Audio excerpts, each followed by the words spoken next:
یا اللہ مجھے ایسا بیٹا عطا فرما جو کربلا میں میرے حسین کا ساتھ دے۔ رات کا وقت تھا۔ مولا علی علیہ السلام تہجد پڑھ رہے تھے، آنکھوں سے آنسو گر رہے تھے اور یہی دعا تھی کہ یا اللہ مجھے ایسا بیٹا عطا فرما جو کربلا میں میرے حسین علیہ السلام کا ساتھ دے۔ اللہ نے یہ دعا قبول فرمائی اور حضرت عباس علیہ السلام عطا کیے۔ وقت آیا جب عباس علیہ السلام صرف 12 سال کے تھے۔ میدان میں دشمنوں کا 80,000 کا لشکر کھڑا تھا۔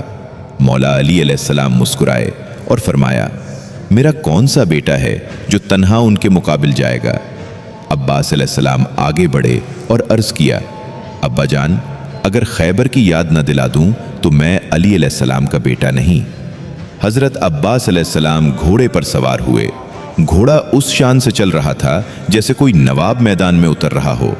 حضرت عباس علیہ السلام نے للکار کر فرمایا، ہے کوئی جو میرے مقابل آئے؟ پورا میدان سناٹے میں آ گیا۔ سب ایک دوسرے کا منہ دیکھنے لگے۔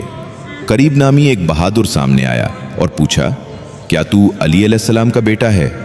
فرمایا، ہاں۔ قریب بولا، میں نے تجھے کبھی دیکھا نہیں۔ مسکرا کر فرمایا، مجھے کبھی بھیجا ہی نہیں گیا۔ جنگ شروع ہوئی۔ قریب کے دل میں خوف اتر آیا کہ بیٹا علی علیہ السلام کا ہے، چہرہ بھی علی علیہ السلام جیسا، آواز بھی علی علیہ السلام جیسی، تو لڑائی بھی علی علیہ السلام جیسی ہی ہوگی۔ ایک ہی وار میں سر جسم سے جدا ہو گیا۔ یہ منظر دیکھ کر 80,000 کا لشکر بھاگ کھڑا ہوا اور سب جان گئے کہ یہ علی علیہ السلام کا بیٹا ہے، اور علی علیہ السلام کا بیٹا کبھی ہارتا نہیں۔